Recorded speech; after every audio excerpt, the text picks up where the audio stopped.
to bring those creations to life. I'm a gravedigger. It wasn't something I planned. Life simply pushed me in that direction. My name is Thomas, and I was 58 years old when I started working at Haven Rest Cemetery, an old burial ground tucked away in a quiet town in Missouri. After spending my entire life watching others deal with loss, I thought nothing could surprise me anymore. But what I lived through in that place still haunts me in my sleep. And the most unsettling part is, I wasn't the only one who felt it. My first day was uneventful. I was greeted by Edward, a man whose face was hardened by years of sun and stone. He was retiring and, without much ceremony, handed me the keys, just a few basic instructions. And as he turned to leave, he looked me straight in the eye and said in a low voice, "Just don't mess with what ain't calling you, Thomas." I didn't know how to reply. I chuckled nervously, the kind of laugh that hides a bad joke. But that sentence stuck with me, circling my thoughts. Haven Rest felt like another world. It was surrounded by high brick walls. Old trees creaked as the wind slid between their branches, and the front gate groaned every time it opened. My first shift was overnight, and I barely slept. Between the chill in the air, the countryside sounds, and the echo of each footstep, I couldn't shake the feeling that someone was watching me from the dark. Still, there was nothing out of place, just the usual cemetery silence. That first morning, trying to catch some rest inside the small caretaker's cabin, I felt out of place. Not afraid, just strange, like the place was measuring me somehow. Even then, though I didn't know it yet, something was awakening. A presence, a pain buried too deep to rest. If you're someone who enjoys stories like this, subscribe to the channel, hit the notification bell, and tell me in the comments, what's the most terrifying thing you've ever experienced? I want to hear it. Back to the story. The cemetery had a thick, heavy calm. The oldest graves were covered in moss, many headstones so weathered they were unreadable. On my second day, I got assigned another night shift. Edward gave me a firm pat on the shoulder as he left. With a look I couldn't quite read, I figured it was just old man stuff. But that night, that's when everything began to shift. The second night was colder. Not the kind of cold that comes with the weather, but something heavier, stiller, like the air itself refused to move. Around 2 in the morning, I stepped outside to have a smoke. I've always loved the smell of tobacco in the early hours. It reminds me I'm still breathing. I leaned against one of the larger crypts in the far end near the western wall. That's when I saw her, a figure, thin, in a long dark dress that brushed her ankles. She walked slowly through the older graves. She didn't look lost. If anything, she moved like she knew exactly where she was going.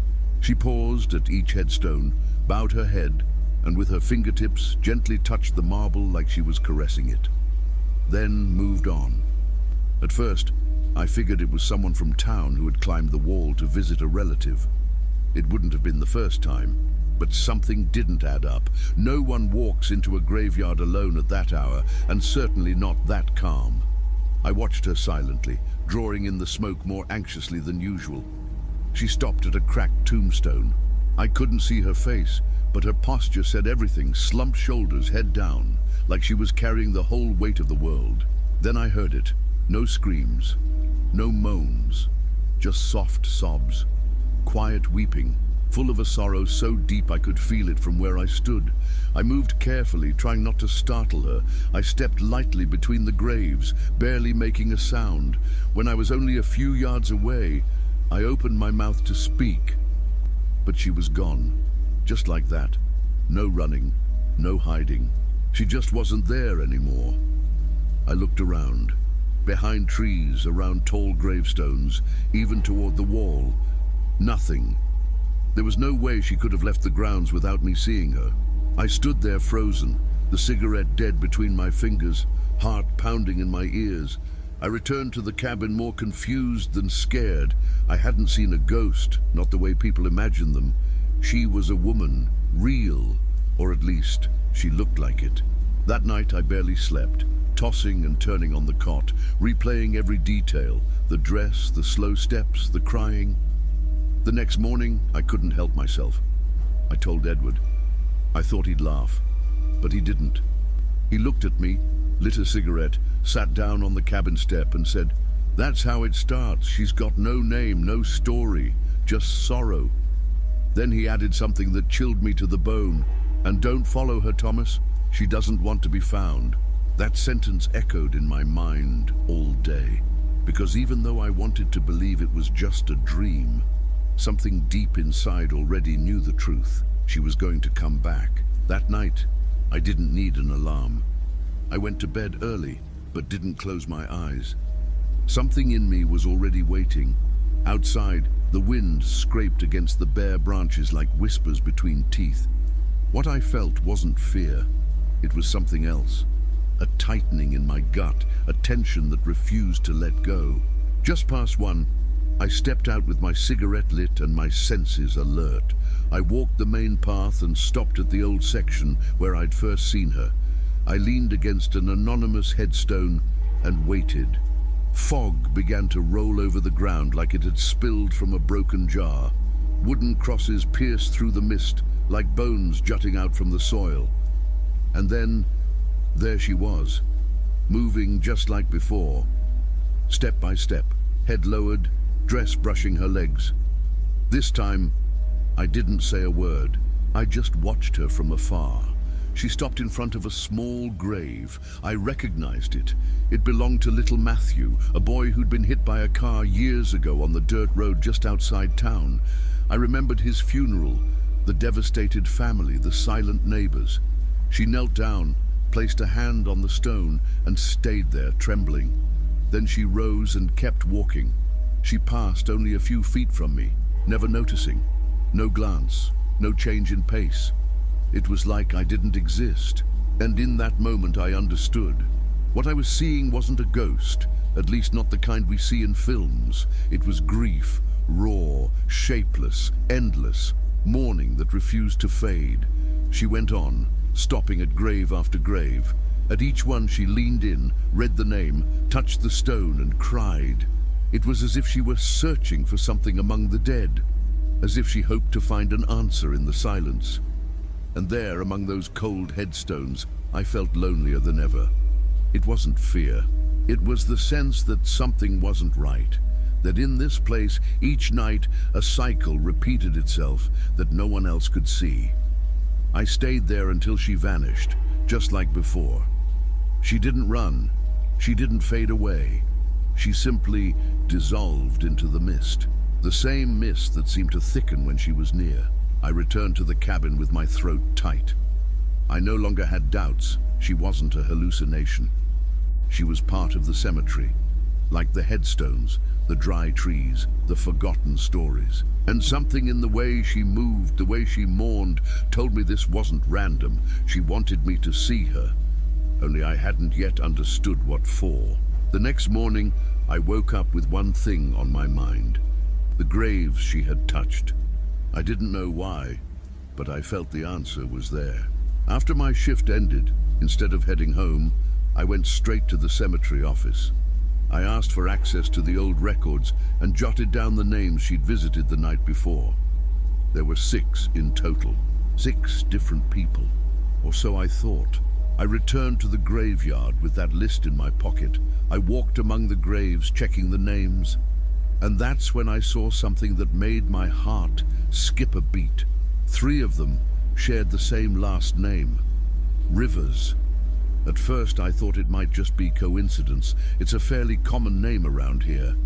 But something kept gnawing at me. So I wrote down the birth and death dates. All 3 were young: Teresa, Lawrence, and Natalie. They died within a few years of one another. One in an accident, another from illness, and the third, suicide. I sat on a concrete bench between the graves, lit another cigarette. The wind blew hard, like it was trying to tell me something I didn't want to hear. And I began to wonder, what if the woman I saw each night wasn't just a shadow? What if she was their sister? What if her sorrow wasn't for everyone, but for her own? I returned to the cabin with my stomach in knots. I lay down, but sleep wouldn't come. My mind kept spinning, trying to piece together something that still didn't quite fit. It wasn't just what she did, but how she did it. The way she touched each headstone, the care with which she lingered on every name. It wasn't random, it was intimate, private, a ritual of mourning that repeated itself every night. And if she really was part of that family, why had no one in town ever spoken of her? I decided to dig deeper. I didn't want to be the kind of cemetery worker who just clocked in and buried the dead without ever looking back. Something inside me whispered that there was a story here that deserved to be understood, and maybe, by doing so, I could offer some kind of peace to that woman who walked among the graves each night. That same afternoon, before the sun set, I went back to the records and confirmed what I already suspected. Teresa, Lawrence, and Natalie Rivers were siblings. They died between 1987 and 1992. No other family members were buried there, no parents, no grandparents, just the three of them. As I closed the file, a lump formed in my throat. Because if I was right, she wasn't just searching for comfort. She was looking for someone who was missing. I couldn't let it go. The next day, I left the cemetery and walked into town. I started asking around, carefully. At the pharmacy, an elderly woman looked at me oddly when I mentioned the surname Rivers. At the bakery, the owner frowned and muttered that it had been years since he heard that name. No one had clear details, but everyone remembered the same thing: a family that suffered too much tragedy in too little time. In the plaza, sipping a sugarless coffee from a flimsy cup, I approached an older woman seated on an iron bench. Grey hair, thin hands, a gaze heavy with decades of silence. I asked her directly if she remembered the Rivers siblings. She took her time, but when she finally answered, her voice was firm. There were 4. 3 passed. The one left behind disappeared. I asked if she could tell me more. She said that after Natalie, the youngest, died, the oldest sister started falling apart. Some said she left for Chicago. Others believed she was admitted to a hospital in the capital, but no one saw her again. Or so they thought. And then, almost like a whisper, the woman added something that chilled me. Every All Souls Day, someone leaves white flowers on their graves. No one sees her arrive. No one sees her leave. But the flowers are always there. I sat in silence. I didn't need more proof. The woman from the cemetery wasn't a ghost dreamed up by fear. She was real. Flesh, bone, and sorrow. A grief so deep, it had rooted itself in that burial ground. That night, I returned to work with a heaviness in my chest. The dark no longer scared me, but something heavier followed me.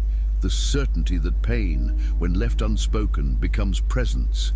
And that presence walked in front of me every night, touching names that maybe no one else remembered. I wondered how it was possible that no one had noticed her return, or maybe they had, and simply chose not to speak of her. As if her mourning had become a ghost the town preferred to forget. I reviewed the names again, the dates, the graves, and I started noticing a pattern. She wasn't only visiting her siblings, she stopped at other graves too, people who had no obvious connection. But there was a rhythm, a kind of order, as if she were searching for something among the dead. As if she couldn't stop until she found it. And that's when I understood. She wasn't remembering, she was searching. But for whom? Night fell, and with it came the same mist, creeping from the back of the cemetery like the air itself knew what was about to happen. I couldn't ignore it anymore. Something in me urged me forward, not just as a witness. That dawn, I didn't want to watch her. I needed to speak to her, not to interrupt her grief, but because I felt like she was trapped in a cycle only someone else could break. I sat on the cabin steps with my notebook in hand, cigarette lit, heart pounding. The silence was so thick I could hear my own thoughts whispering back. Minutes passed, the leaves rustled, and at 2:17 I saw her figure among the tombstones. She moved as always, slowly, her dress grazing the damp earth, shoulders drooped. But that night, something was different. She stopped at Teresa's grave, the oldest of the siblings. She knelt down slowly and placed both hands on the headstone, as if trying to hold on to it. I stood up, took a deep breath, and walked toward her. Every step felt like crossing a threshold. I was treading on sacred ground. I stopped a few feet away. "Ma'am," I said softly. She didn't move. "Do you need help?" Silence. I took another step. She turned her face. For the first time, I saw her eyes. There was no fear in them, just a deep, aching exhaustion, as if she'd been carrying a burden she couldn't let go of for years. Her cheeks were wet, her hair stuck to her face with dew. "I can't stop," she whispered. "I'm still missing one." "One?" I asked, barely able to breathe. "My oldest brother," she answered quietly. "Matthew. He vanished in '84. Left home for a construction job and never came back. No one looked for him like they should have. My parents died with that wound still open. I'm still looking."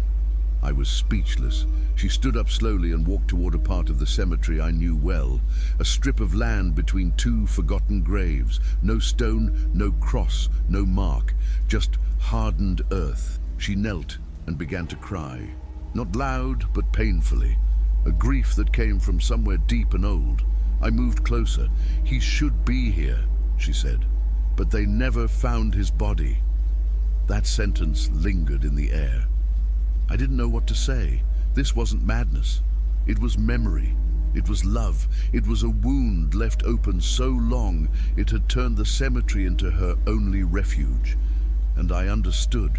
She wasn't looking for the dead. She was looking for a place to bury them. The next day, I couldn't think of anything else. I felt responsible somehow, as if what I had witnessed couldn't stay only in my memory. I knew Matthew wasn't buried there, but I also knew that patch of ground, that empty space between two abandoned graves, had become his emotional tomb. So I went to speak with Mr. Harris, the cemetery's manager. I told him part of the story, leaving out the apparitions, keeping it simple. I said there was a woman who came every night, crying for a brother who disappeared, and that corner deserved a cross. He looked at me in silence for several seconds.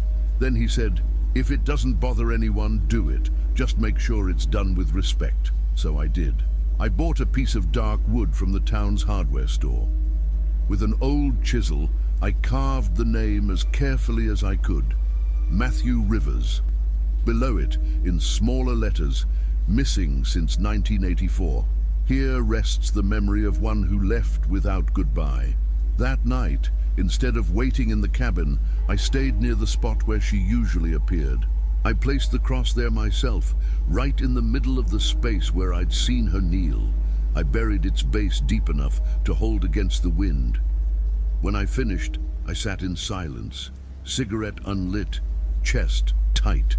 Minutes passed. The fog rolled in again. And then, as she did every night, she appeared. She walked slowly as always, but this time her body seemed more tense, like something had changed. When she reached the cross, she stopped abruptly. She stared, read the plaque, and then she collapsed.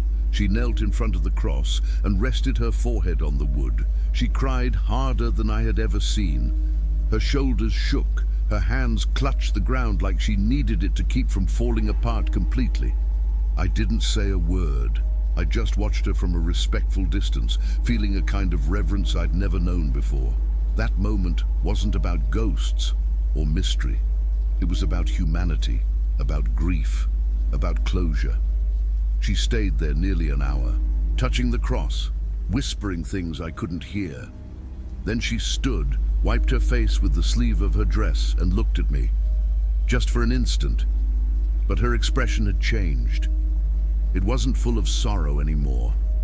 There was something else, something like peace. She didn't say a word. She just walked away, slowly vanishing into the mist.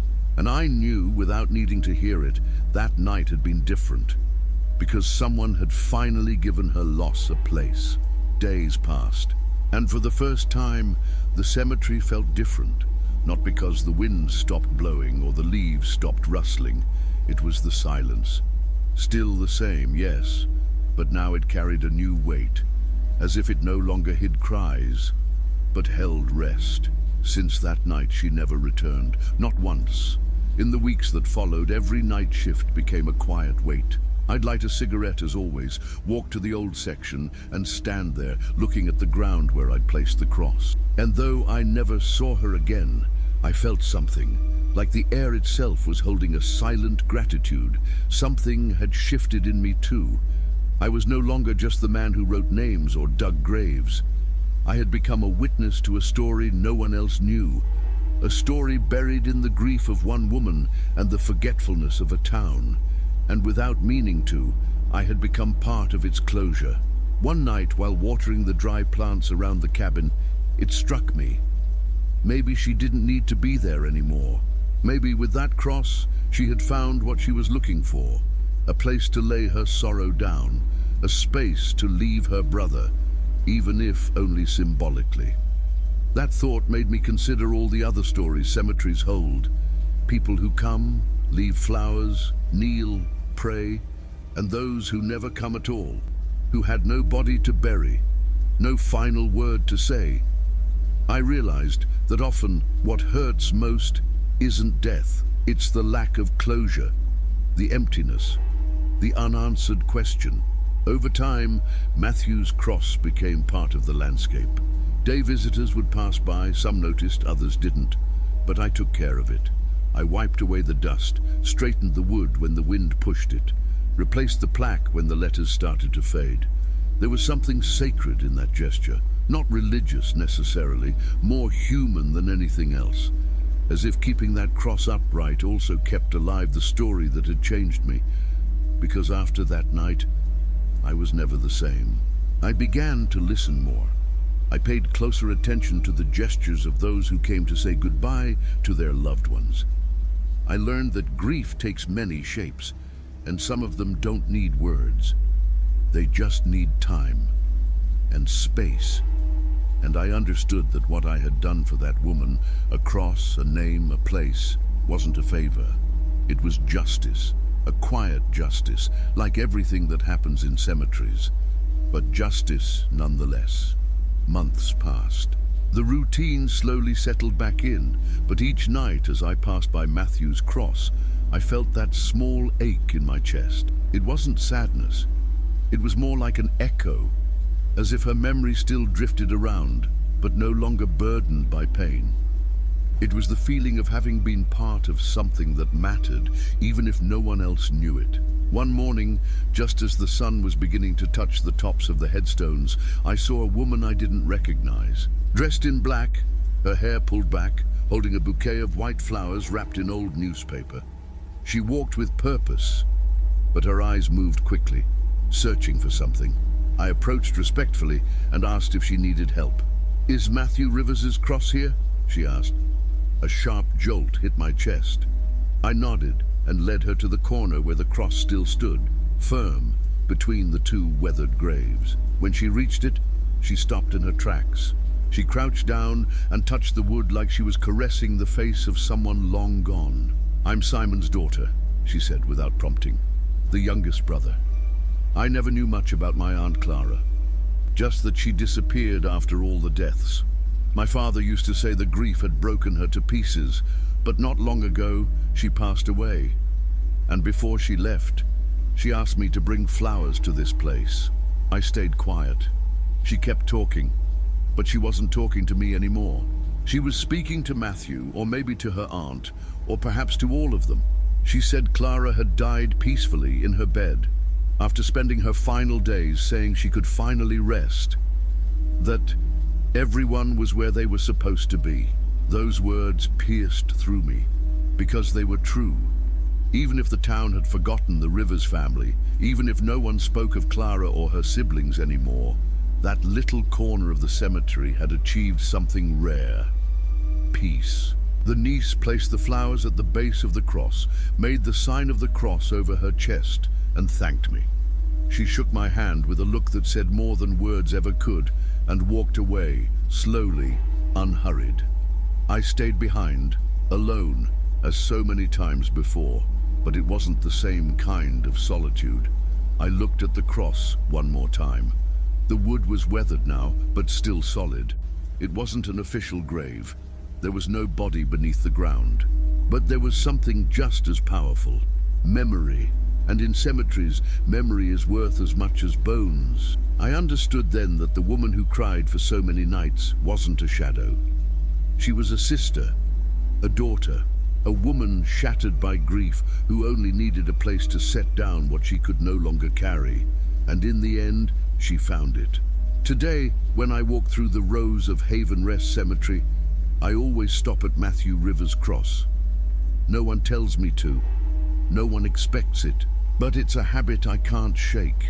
Sometimes there are wilted flowers, sometimes a burned-out candle.